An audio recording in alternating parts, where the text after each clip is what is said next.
Welcome to Scandal Water, where the tea is hot and the conversation lively. Your hosts, Candy And Ashley, will discuss a peculiar story somehow related to the entertainment industry. This podcast might not change the world, but it just might satisfy your thirst for an intriguing tale. Oh, it's that time of day. Tune in and hear what the ladies say. It's time to bend your ear when the silver screen appears. Stories about the stage and screen and everything in between. So come on and join the fun. The curtain opens in 3, 2, 1. Good morning, Ashley. good morning, Candy. You know what? What? It's afternoon. It is afternoon. This is unusual for us. No. We got a late start today. We did. But it's gorgeous outside. It's a nice, bright, sunny day, and we are here to talk about a legend. Yes, we are. We are talking about the one and only Queen of Rock and Roll, Tina Turner, Yes. today. So I am gearing up for a really Emotional? emotional and big episode because this woman, so impressive. So impressive. When you think of Tina Turner, Ashley, what are some of your memories or associations that immediately come to mind? Well, I think of her era in the big hair, the sparkly, the beautiful dancing, the her legs, how gorgeous she is, and just that massive, impressive voice. Yes. And her volatile relationship with her husband. Yeah, I think that always comes to mind. But I agree with you. I think about her as being not only incredibly talented as a singer, but she was about spectacle. She knew how to do the costumes. She could dance. She, of course, had that fabulous figure, and she knew how to work a stage, that mane of hair. Yeah. I mean, this was a woman whose stage presence was just unbelievable. I think I saw a video where she was walking out on some catwalk over the audience, and I don't think she had any kind of support system. She was just like going for it. It was Confidence. Yes. This was a woman who just owned her stage and probably, you know, as she walked through life, she still exuded that same confidence, yes. I'm going to guess. Well, this was really fun for me because I, of course, knew Tina from, you know, encountering her over the years as a performer and as she would come across my radar, but I'd never done a deep dive like this before. And so I feel like I know her so much better now. And of course, I have great respect for her. But the sad news is when I started to research, of course, everything that came up were these tributes because she just passed away very recently. Yeah. She did pass away at her home in Switzerland on May 24th, 2023. She was 83 years old. And as all these tributes were flooding in, it reminded me of how wonderful she is. But I saw one that I wanted to share with you guys just very briefly. On Good Morning America, they were doing a little tribute in honor of her. And I'm going to play just about 24 seconds of this. It's so short, but it's the part where their anchor woman, Deborah Roberts, is basically summarizing why Tina Turner has always been just such an iconic person. So impactful. Yes, in our culture and in the music industries. Tina Turner was a towering legend who not only broke music records and accumulated Grammys and a solid place in the Rock and Roll Hall of Fame, while also, Robin, as you said, tearing up any stage that she stepped onto. But she was also a potent symbol of strength and survival, a woman who herself said she was all about showing other women how to strive for success on their own terms. So I really like that because I think what she brought out was that she's not just significant to us because of her accomplishments as an artist, but because of how she inspired us as a woman and as a survivor and just her impact as a person, just as a human being. Yeah. And so I'm excited to dig into this. Before I do, though, let me just quickly say two things. I did do a deep dive. Okay. I hit so many sources. I read a lot. I also saw so many video clips. I got to see Tina herself in so many interviews where she would be speaking to different people. Oprah was someone that she spoke with quite a bit. So I'm going to try not to bog us down. I may not always identify this came from this interview, but a lot of this came directly from Tina herself. I had a lot of quotes that were taken from her memoirs. But you'll have it in the sources. Yes, absolutely. All of it's in in the show notes. One thing I will mention was there was a documentary called Tina Turner, Simply the Best, that I did reference several times in this. Also wanted to give a quick disclaimer. There will be, as you might expect, a few references to abuse and drug use. So just listener discretion in case that's something that you would like to keep in mind. Going back to Tina's early life, did you know that she was not born Tina Turner? I think I did know that, Okay. Yes. Her name was Anna Mae Bullock. She was born in 1939 in Brownsville, Tennessee, which was near a little town called Nutbush, Tennessee. And that's where most people think about. They just kind of say she's from Nutbush. And she later made the town famous, actually, with a song, Nutbush City Limits, which was neat. very well known. Her parents each had different jobs over the course of her life. But when Tina was very young, her father worked as an overseer of this sharecropper group at the Poindexter farm on Highway 180. And so she later recalled picking cotton with her family at an early age. But in a Rolling Stone interview, Tina described her family as well-to-do farmers and church people. Her father was actually a deacon in the church. But unfortunately, they did not get along. She straight up said they didn't love each other. Who, her parents? Her parents did not love each other. And so she remembers a lot of fighting. She had two older sisters. The oldest, Evelyn Juanita, was a half-sister that Tina's mom, Zelma, had actually had before she married Tina's dad, Floyd. And then she had another sister that was a full biological sister. That was Ruby Eileen. But again, Tina and her sisters did not have a very stable childhood. There was the fighting, but they also moved around a lot.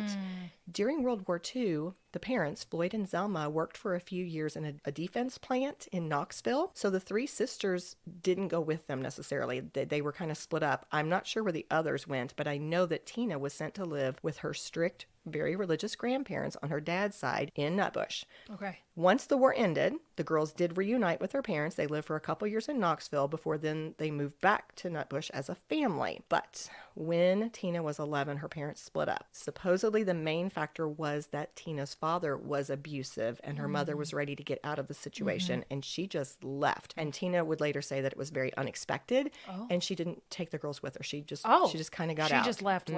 And Tina actually said a few different times that she never really felt like her mom wanted the children necessarily, that it was just a situation her mom kind of got trapped. Fell into. Yes, that would be a better way to say it. You have Tina and her sisters with her dad, but he ends up getting married just a year or two after this, and he moves to Detroit, leaving Tina to be raised with her grandmother on her mom's side. This was Georgiana Curry in Nutbush. So neither one of them wanted the kids? Or was it just Tina? Tina did not feel very loved by Poor her parents. baby. Yes, that was something that she talked about different times. But I think she was grateful for the support that her grandparents gave her. Okay. Because remember, she spent a good part of her childhood With the grandparents. With the grandparents. And I think they gave her a nice, stable upbringing. She said in a 2005 interview with Oprah that, quote, "We weren't in poverty. We had food on the table. We just didn't have fancy things like bicycles." One of her big memories that she talked about was singing in the choir at the Baptist church. She said, quote, "We were church people. So on Easter, we got all done up. I was very innocent and didn't know much else. I knew the radio, B.B. King, country and western, but that was kind of her experience. She was a little sheltered. She went to church a lot. She said she was a tomboy. In high school, she was not only on the girls' basketball team, but she also did some cheerleading in support of the basketball team, I believe. She described herself as being very social. She said she took every opportunity to socialize, which fits my image of Tina Turner Yes, perfectly. definitely. So I loved hearing that. So when their grandmother passed away, which was when Tina was only 16, Tina and her sister, Ruby Eileen, went ahead and moved to St. Louis, Missouri to live with their mother. Now, just since I'm sure this will come up several times, in all the interviews, they referred to Tina's sister as just Eileen. So I'm going to call her Eileen. Okay. And she ends up being a big songwriter. Ooh. Yes. Now, sadly, by this point, their older sister had passed away. Oh, no. She died when she was only around 19 years old in a car crash. Oh. Yeah. So it's just the two of them Yes, now. very sad. And they haven't seen Mom since she left them. I don't know if there were visits, but Okay. for quite some time, No contact they've with been Mom. living with grandparents. So Okay. I don't know how often they had the contact with their mother, but they are now with her. And it was in St. Louis that Tina finished high school. But even while she was still in school, she and her sister, Colleen began to visit some of the local clubs. And it was while they were at the Manhattan Club in East St. Louis that Tina first encountered musician Ike Turner, whose band, the Kings of Rhythm, was very popular in that area. In fact, she would talk about being entranced by his musicality. You know, he could really play a guitar. The man owned the Talent. stage. He ran the band. Yeah. So she was entranced by his talent. And just what you're saying about her childhood, she is just ripe for this abusive person because she didn't feel loved by either parent. She's had a strict upbringing from her grandparents. She's very sheltered, very naive. This charming guy is going to come in and treat her in a way that feels normal to her from people that are supposed to love her. Well, there are going to actually be a few more complications before we even get to that point. This surprised me. Maybe you've heard of this before. I had not. Let me fill you in. So before long, he realizes she can sing. She kind of forced her way onto stage, actually, and kind of grabbed a mic at some point. But once he realized she could sing, he recruited her to join his band as a singer, and she was performing under the name Little Ann. This is the name thing. I know Okay. a little bit about this. Okay, we're going to get to that in just a second, so I'll let you fill us in when we get there. Now, she is only 17. He's 25. And by the way, I did not do the deep dive on Ike, but I will tell you, this man always had the ladies. Before it was all said and done, I believe he had something like 14 marriages. And when he wasn't married to them, he was living with people or having relationships. So it was a thing with him to always be involved with the ladies. And I got the impression that he also was very controlling in those relationships with all the different ladies. So he had already had several relationships before Tina even came along. He's 25. He's actually living with somebody at this time. Here's a quote from Tina talking about her early encounter with Ike. This is to Oprah Winfrey. Ike had come to the house to ask Ma if it was okay for me to sing with him. He knew I had the potential to be a star. We were close, like brother and sister. On his off nights, we'd drive around town and he would tell me about his life, his dreams. He told me that when he was young, people found him unattractive. That really hurt him. I felt bad for him. I thought, I'll never hurt you, Ike. I meant it. He was so nice to me then, but I did see the other side of him. So in that quote, she alludes to the fact, this is something she talks about a lot in all the different interviews, she wasn't attracted to him at first. She thought of him as a friend. They had a brother-sister relationship. She was just drawn to his talent, and they became close, sharing these things with each other, and he's great to her at this point. Now, her first recording was in 1958. She is credited as one of the vocalists on the single Box Top under the name Little Ann. And in 1958, when she was 18, only a few months after she graduated from high school, she had a son, Craig Raymond, which was actually from her relationship with one of the musicians in Ike's band. It was the saxophonist, Raymond Hill. But that didn't last. It was very short-lived because by 1960, she was involved with Ike. And in that year, they would have a son together named Ronnie in October. Now, I'm kind of finishing this personal part, and then I'm going to come back and hit the professional part. Okay. After they married in 1962, Ike bought a house, and that is when they settled in with the kids, when they were not touring, of course. Ike adopted Tina's son, Craig. That was the first son. And then she adopted his two sons from his previous relationship with this woman he had been living with when they met. And then they had that other child together. Right. So they and the four children were living together. Now in this house together. Okay. So let me go back and fill you in on what was happening, though, professionally. They started seeing some great success. I mentioned that 1960 was a big year for Tina because she had a child, of course, but it was also this year that she began performing as Tina Turner, and they formed the Ike and Tina Turner Revue. Now, do you want to tell us what you know about the name? Well, I don't know if I know how she got the name, but I think I remember reading at the end when they broke up that she wanted to retain her name. And it was a big deal because that was something that was hers. It was something that he gave to her. And you can correct me, but I remember reading like this. It was this a big name, thing. This is a big thing about her actual stage name of Tina Turner, and she wanted to keep it, and how she got to keep it. Okay. Well, you're right. The name was huge. So Ike came up with it, and according to Tina, no consultation with her at all. This was just something he decided, and he did. Reportedly, he chose the name Tina because it sounded similar to Sheena, Queen of the Jungle, which he liked, and he went ahead and gave her the last name Turner, although they were not married at that time, because he would say, well, I guess he thought it sounded good, but he also would tell Tina all the time that he'd patented the name. Yes. He basically was saying, I own this name, I own this identity. And I own you. And her comment was, yes, he owned her, but also if you ever leave, somebody else slides into that spot because I own this identity. Yeah. So this was a very controlling move. So it was in a recording session in 1960 that Tina kind of had a big breakthrough moment. What happened was there was a singer who was supposed to be there doing the lead vocals, and she did not appear. And so it was a situation where they basically said, like, okay, Tina, you just like fill in. We're going to take your voice out and we'll replace you later, but we need somebody right now.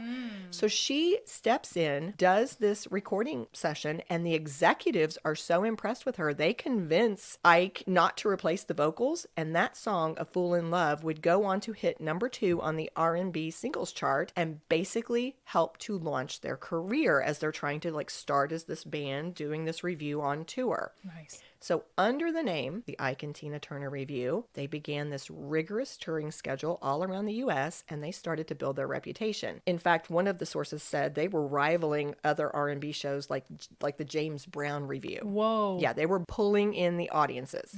Tina was singing lead on most of their songs with the help of the female backup singers called the Ikeettes, and her husband was basically kind of a little more in the background because he was on guitar, but she was getting a lot of the star I wonder if that was attention. bothering him. Well, we'll come back to that. In 1966, they got out of their current contract. They signed with Phil Spector's Phillies label, and that led to their huge hit, Rivers Deep, Mountains High. And the impact of that record earned them a spot as an opening act for the Rolling Stones UK tour in 1966, which was big. Yeah, it's big. huge. And they would actually come back and tour again, open for the Stones later in 1969. But I'm just kind of, I'm going to give you another disclaimer. This woman did too much for me to cover everything.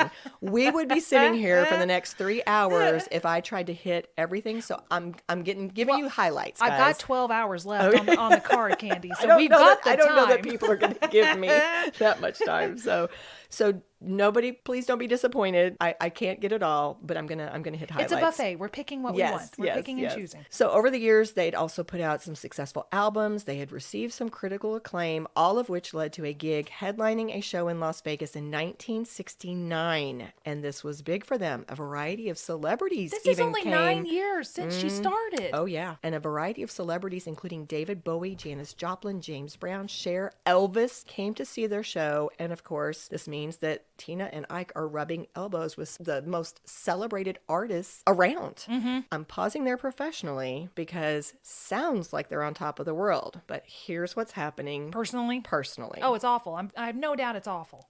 yes, it is. You are so right. Tina has openly stated in interviews, in her autobiographies, that Ike's affairs and his physical abuse began almost from the first moment that they started a romantic relationship. I think he was waiting for her to turn 18. He was buttering her up, just doing the whole brother-sister thing. Oh, you're just a friend. I'm telling you my dreams. I'm being charming. She turns 18. He goes in for the quote-unquote kill, claims her, because he knows she's talented. He's seen the talent. And I think that's the part, actually, that she feels was most significant. It was when he saw her talent and the power she could have had to do things on her own that he decided he had to control her. And one of his ways, his patterns, was to control women through intimacy as well. I heard her share in an interview with Oprah her recollection about the first time he beat her. It was in 1960, right after they had recorded that single I mentioned, A Fool in Love. And she shared how shocked she was because the attack seemed to come out of nowhere, and she was also pregnant at the time. In her second book, My Love Story, here's a little excerpt that tells a bit about this. Quote, "First, he was verbally abusive. Then he picked up a wooden shoe stretcher. Ike knew what he was doing. If you play guitar, you never use your fists in a fight.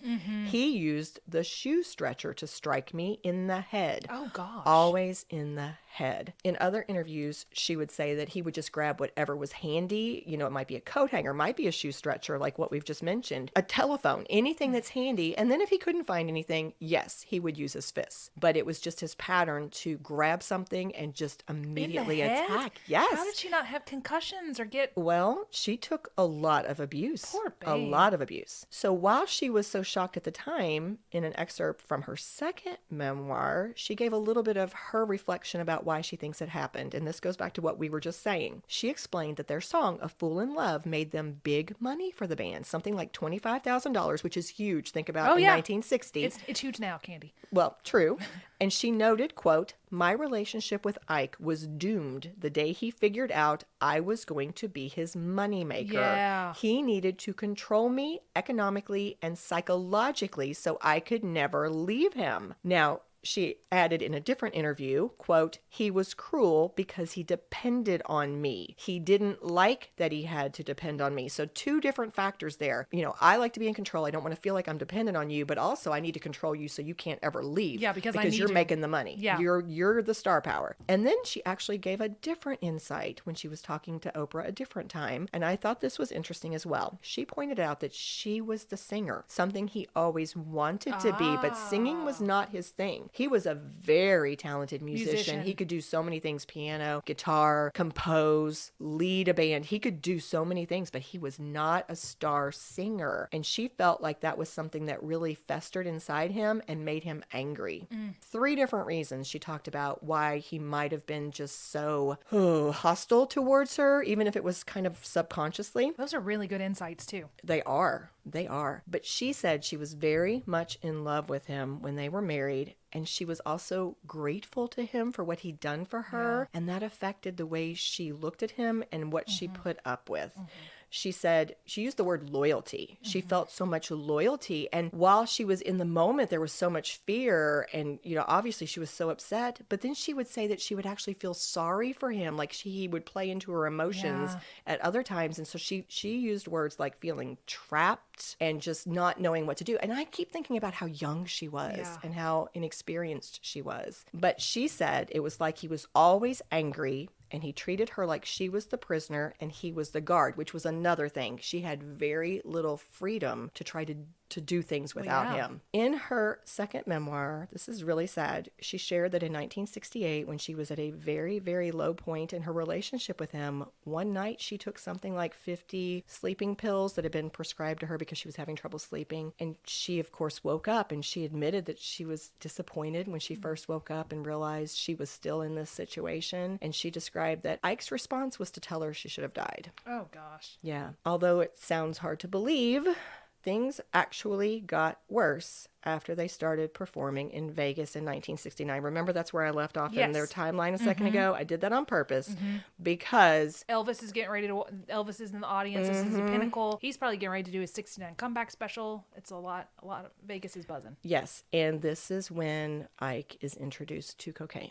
Oh. So I could not find a source that told the definitive details of how this all played out, but I saw a huge number of sources that kept referencing some of the same details. So don't hold me to this, but my best understanding is that in his own autobiography, Ike must have said something. Of course, I've not read it, guys, but it kept being referenced. He must have said something about being introduced to cocaine by, quote, 2 very famous people that he had been working with while he was at the International Hotel in Las Vegas. And then this other person, producer D'Angela Proctor, alleged in this documentary called Unsung that those 2 famous people were Elvis Presley and Red Fox. And then in the documentary that I actually watched called Tina Turner Simply the Best, they actually also talked about Elvis being involved. What they said there was that Elvis and Ike had been partying together after one of the shows, Ike and Tina's shows, and that Elvis offered it to Ike in that context.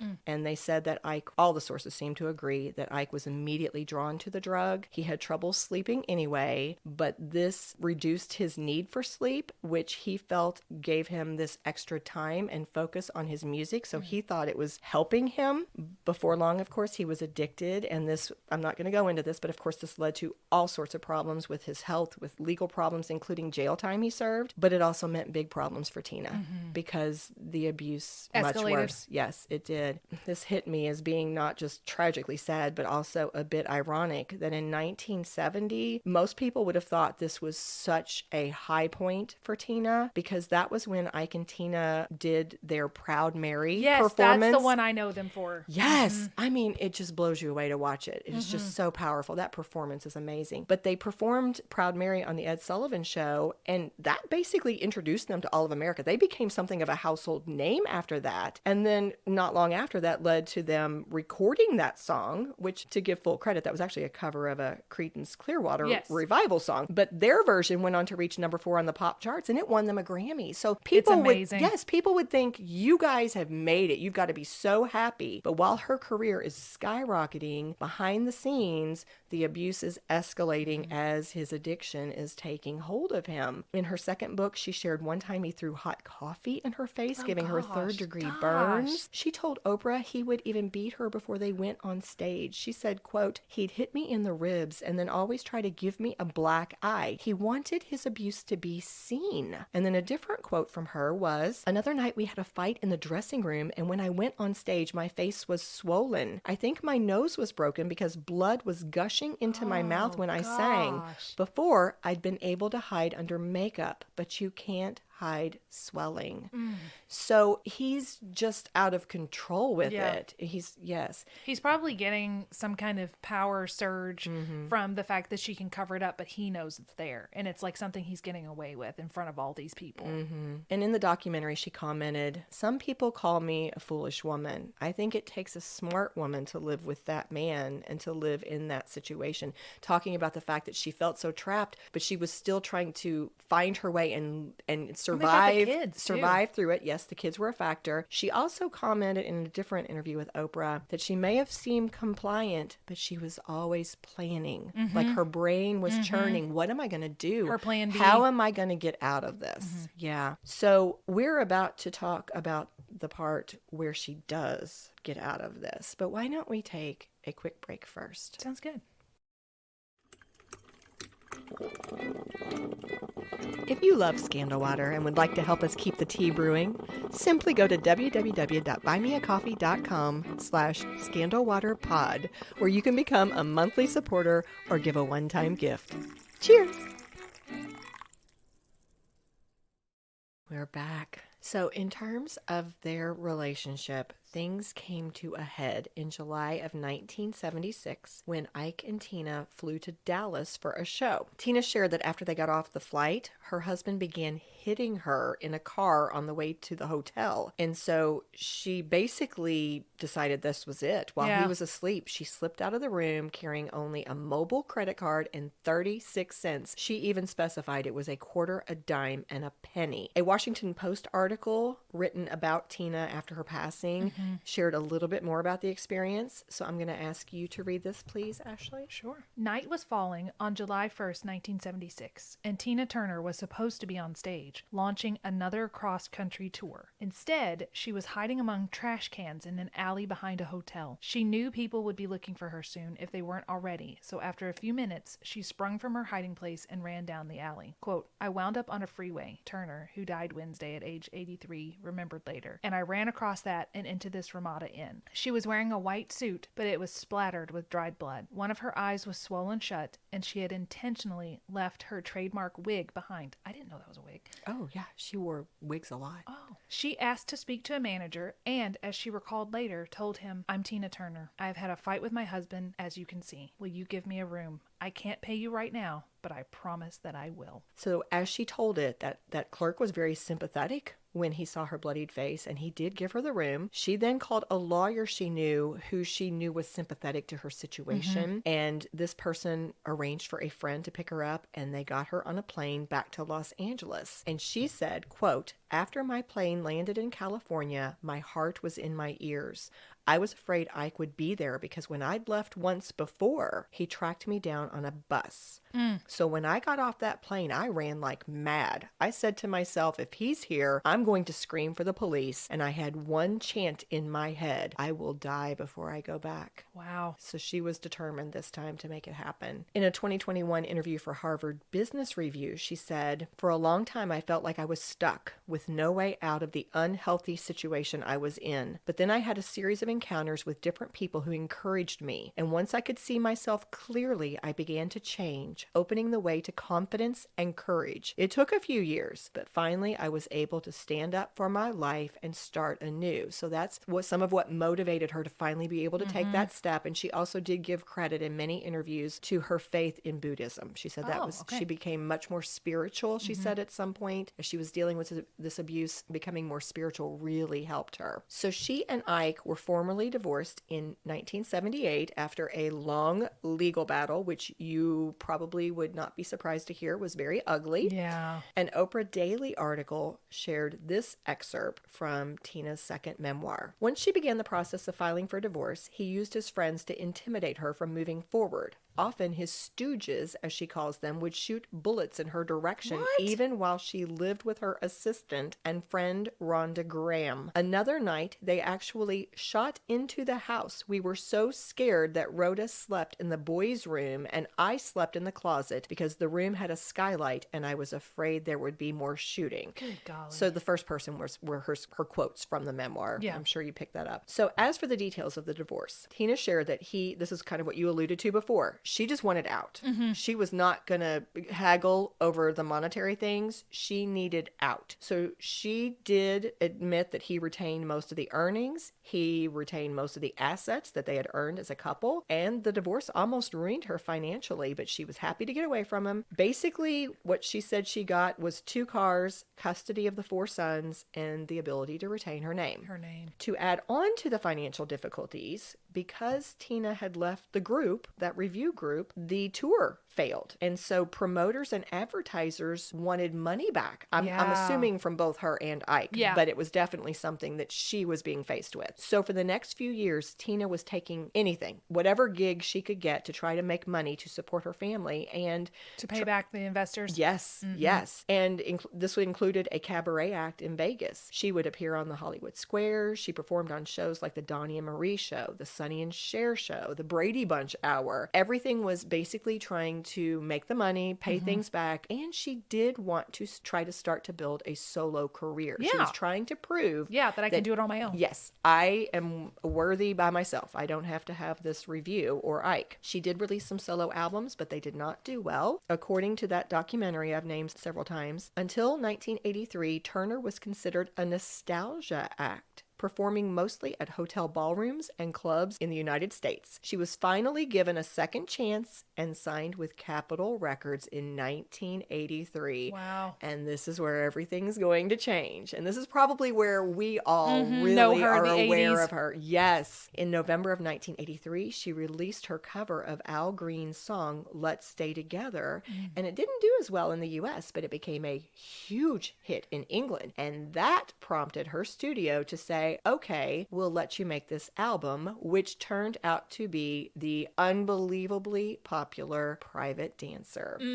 It went on to spawn 3 top 10 hits, win her 3 Grammys, and that album was certified as 5 times platinum. Now, I saw differing reports, so I'm not sure what the actual data was, but this was several sources said the album is estimated to have sold more than 20 million copies worldwide. Wow. Some said 10 million. You saw very different things. It's over. Yeah. It's over. It's a lot. Okay. It's over 10. Now, she didn't like the song at first and had to be talked into recording it. The song What's Love Got to Do With It. I was going to say, that's the one I know her for. But that's the one that made her, at 44 years old, the oldest female artist to score a #1 hit. Get it, Tina. Now, at that point, since that point, somebody else may have done it. But yeah, reflecting on this in her 2021 HBO documentary, Tina, she said, Private Dancer wasn't a comeback. It was a debut. It was my first album. She looked on it as starting over. Yes. Like this was her new identity. This was her taking control of her career. So she really was reinventing herself. And all of a sudden, she was a star again. She was filling stadiums around the world during her Private Dancer tour, and a CNN article described her comeback this way. Quote, before long, Turner was a global superstar, commanding MTV with her spiky wigs, short skirts, and famously long legs, strutting across concert stages in 3 3-inch heels. Her talent earned her acclaim as the queen of rock and roll, while her resiliency made her a hero to battered women everywhere. Yes. When she sang of pain and heartache in her husky, full-throated voice, every word rang true. That's a great quote. I'm so happy that she didn't hide what happened to her, but she said, "This is what happened to me, and I'm coming through the other side, and I am." And just this is what happened. You know, she wasn't a victim anymore because she kept telling. It was her story, and she told it. Yeah. No, you're right. That is something I saw time and time again. People praising her for being so open, being vulnerable and sharing it, but also showing them you can be a survivor. Like she inspired people with her story. Yes. Well, in 1985, she sang on the all-star charity single "We Are the World," and that was big. And then she performed with Mick Jagger at the Live Aid concerts. That was huge. And one of Tina's dreams had always been to act in movies. So she had actually already appeared in the 1975 rock musical Tommy, but after her success with Private Dancer, she was given the opportunity to co-star in Mel Gibson's Mad Max Beyond Thunderdome. You know, I have never seen any of the Mad Max stuff, but I want to see it. They said she was amazing in that. I saw that time and time again, that she did such a fabulous job. But it also led to another hit song for her. "We Don't Need Another Hero" was from that movie. Really? It was huge. Yes. So it was in 1986 that Tina met the man who would become the love of her life. I love it when stuff happens like that. He was German music executive named Erwin Bach, who was sent by her record label to greet her at the airport one day. Any relation to the Bach, I wonder? Not that I'm aware, I don't know. I didn't look it up. Like, way to go, Tina. Well, and way to go, Tina. He was 16 years younger. What? Yeah. We got Agatha. We got our girl Verna, maybe. We got Tina. Yeah. So she's met him. They start a relationship pretty quickly. In that same year, she published her best-selling memoir, I, Tina, which is where she opened up about her early career and her abusive relationship with Ike. And it said that she had actually, we were just talking about this, so I'll come back to it. She actually first shared details about her abusive relationship in a 1981 interview for People magazine, but that was small potatoes compared to this memoir. This is where... Broke it open. Yes, this is where people gave her credit, as we were saying a minute ago, for being so open and telling it all and being so truthful. And it did lead to the hit 1993 film, What's Love Got to Do with It, starring Angela Bassett. But I did find that while Tina was very involved in the making of the movie, they said she was on set. She would talk with Angela a lot to say, no, you know, it was like this, or yes, or try this. But after the fact, or maybe it was somewhere along the way, she became unhappy because she felt that there were some inaccuracies. She wanted it to stick dead on to her story. Yeah. And she didn't like that they fictionalized a few things here and there. I can see both sides of it. I can see her side of wanting, this is really what happened. This is what I want to say. And then on the other side, sometimes you have to do it for narrative economy. Right. Yeah. Her acclaims continues. She has hit albums, singles, sold out concerts. All of that continued through the late 80s and 90s. And she remained really popular as a live act well into the early 2000s, especially in England. They really loved her there. She only retired from performing in 2009. I did not realize that. Yes, this lady went on for so long. Going back though, back in the 1990s, she moved to Switzerland with her boyfriend, Erwin Bach. In 1997, she was talking to Larry King about it, and what she explained was, quote, "I pay taxes here in the U.S. My family is here. I left America because my biggest success was in another country, and my boyfriend was in another country. Europe has been very supportive of my music." Yeah. They did not marry until 2013, which was after 27 years of their romance. And it was 4 years after her retirement. But almost immediately, like within 3 to 4 weeks of their marriage, she started dealing with some very serious health problems. Do you think that they knew that and that's why they got married? I don't think so. Really? Because, no, in the interviews, I got to see him talk sometimes too. And he basically said he just felt like it was time and he wanted to do it, you know, for her. Okay. And I think they were very surprised when 3 weeks after their wedding, Tina suffered a stroke. And it was very devastating. She had to learn to walk again. Oh, gosh. Yes, but she did. And, you know, she, was able to regain her health. But then in 2016, she was diagnosed with intestinal cancer. Oh, no. And she used homeopathic remedies to try to treat her health conditions. But that, sadly, resulted in damage to her kidneys. Oh, no. And it was like this domino effect. So ultimately, she went into kidney failure. And she was to the point where she was being encouraged to start dialysis, and she felt like she was reaching the end of her life. But her husband... Did he give her a kidney? He gave her one of his kidneys. She had transplant surgery in 2017. She made a point in one of the interviews of talking about how it was his idea, and she even said to him, "You're a younger man. You have a lot of life ahead of you." And he was like, "No, I can live with one kidney." He gave her his kidney. Golly. Yes. So that was obviously life-changing. I mean, that was wonderful. In 2018, she published her second book, which I've already referenced several times. I've never given you the title, though. It was called My Love Story, and she gave more details about her relationship with Ike, and of course also talked about my love story was her new husband. So there was a whole lot about Irwin in there. And then, same year, 2018, another huge accomplishment was the opening of Tina, the Tina Turner musical, which she oversaw as an executive producer. She was heavily involved in workshopping it. They said as early as 2016 she was helping them to work on it, and it was of course very successful. It opened in London's West End in 2018. It opened on Broadway in 2019. In 2020 she published another book called Happiness Becomes You, A Guide to Changing Your Life for Good, which is a guide that she created to help people find more happiness based on principles she had learned during her long-standing faith in Buddhism.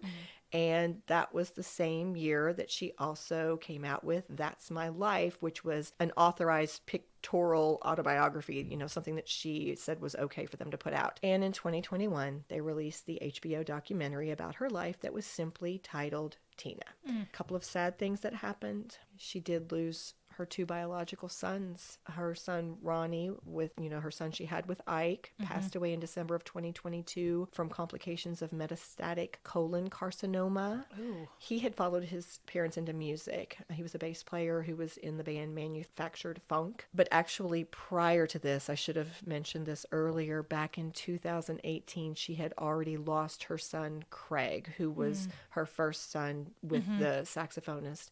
He died by suicide. Oh gosh. I know. So she had some tragedies. And then not long after she lost Ronnie, she herself passed away just this past May. As we bring this to a close, we've talked about so many of her accomplishments already, but I'm going to give you just a few more. We've talked about the books, the musical, documentaries she's inspired, but here's a brief little summary from Business Insider. Her many accolades include 2 spots in the Rock and Roll Hall of Fame. She was inducted with Ike Turner in 1991 and as a solo artist in 2021. A star on the Hollywood Walk of Fame, a Lifetime Achievement Award from the Recording Academy, and 8 Grammys. She was also a trailblazer and became the first Black artist and the first woman to be on the cover of Rolling Stone.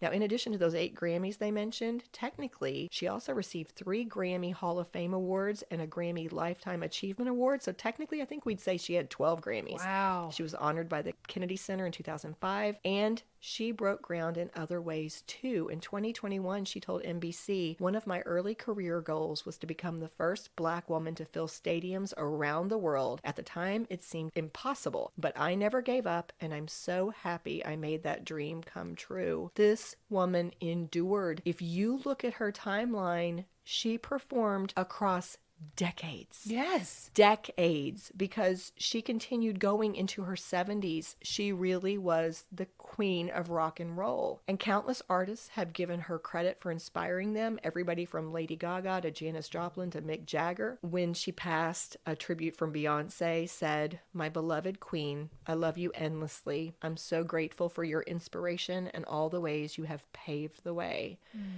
But as we said before, she inspired and is celebrated by people outside of celebrities. She's inspired all of us too. Again, she is widely applauded for being so open about that abusive relationship she had, as well as other struggles in her life. When she passed, her family put out a statement, a piece of which said, "With her, the world loses a music legend and a role model." And people admire her not just for being a superstar, but for being a survivor, for being such a strong person. That was something that the makers of the documentary Tina said. They said, we want to show her not as superhuman, but as human. And her family, her cousins actually spoke about her, and they said when she was around her family, she wasn't this superstar. She was Tina. She was just there, or they probably called her Anna. They might have. But one of her cousins said, we'll miss that. The fact that, even though she was world famous, she remembered her roots and she was comfortable in her skin. So I'm going to close this with a word from Tina herself, something I heard her express several different times as I was watching the different interviews, and I loved this. This is from an interview I believe she's doing with Oprah. I'm happier than I ever thought that life would become for me. So that means that most of my hardships came while I was young, growing up. And in the last days, when normally people suffer from old age and sickness, my happiness came. I'm really thoroughly happy. I love that. I do too. I loved it that she found her happiness. And something else that made me really happy was I started with that little excerpt from the Good Morning America interview. After that little segment, that tribute to Tina ended, one of the other anchors, Robin, commented, it's always tragic. We're so sad to lose someone that we all love so much. But she said, what I love was that people recognized Tina while she was alive. Yes. That she said, that gives me peace and it makes me feel okay about this because people gave her the kudos. They recognized what they had in her. She was happy. She lived a wonderful, full life. It was kind of like, it's okay, That's a good way to put that.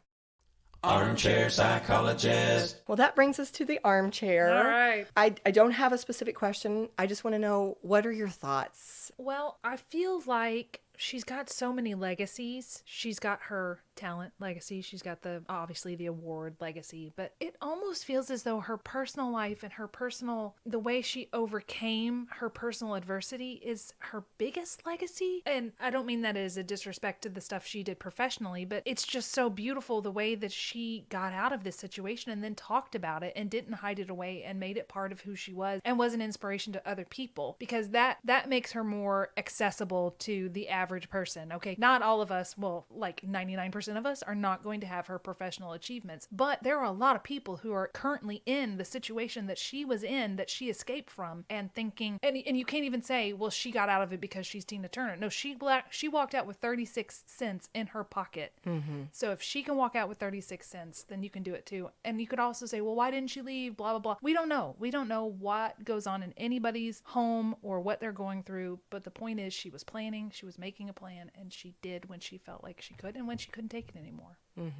Goodness, I don't even know where to begin, because I've kind of lived her, when you research deeply, you've lived with her. I've lived with her for a while now. I have so much admiration for her. So I want to say 100 things, but I'm just going to pick one, which actually is a little similar to what you just said. It's that idea of how she inspires all of us. I think what I love is that a lot of us think that our life is over when we reach a certain age, that you accomplish what you're going to accomplish when you're younger, and then you just kind of let things go. And Tina was such a role model for learning, reflecting, growing, not letting anything stop her. Yeah. She had her first #1 hit as the 44-year-old artist who had just reinvented herself and continued to tour in her 70s and was still writing books and memoirs and guides for happiness. Yeah. This woman was living life till the very end. Yeah. And that spoke to me. Yeah. That spoke to me. So, Tina, kudos to you as an artist, as a person, as a role model, as a survivor.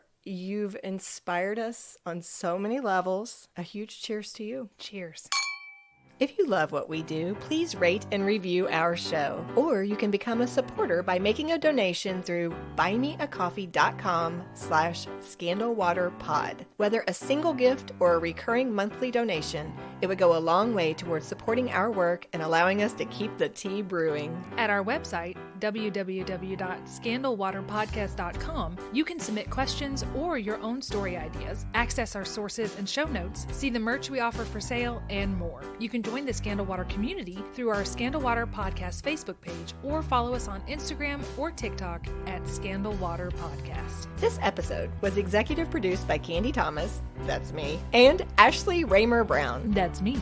It was researched and written by Candy Thomas and edited by Ashley Raymer Brown. A special thank you to Josh Martin, who wrote, composed, and performed the Scandal Water theme and other music. Matt C. Adams, who created the artwork, and Joshua Reith, who designed our website and provides ongoing technical support. As a reminder, this podcast is purely for entertainment purposes. The thoughts and opinions of the host during each episode of Scandal Water are their own and do not reflect the opinions of any future guests, advertisers, or clearly professional psychologists.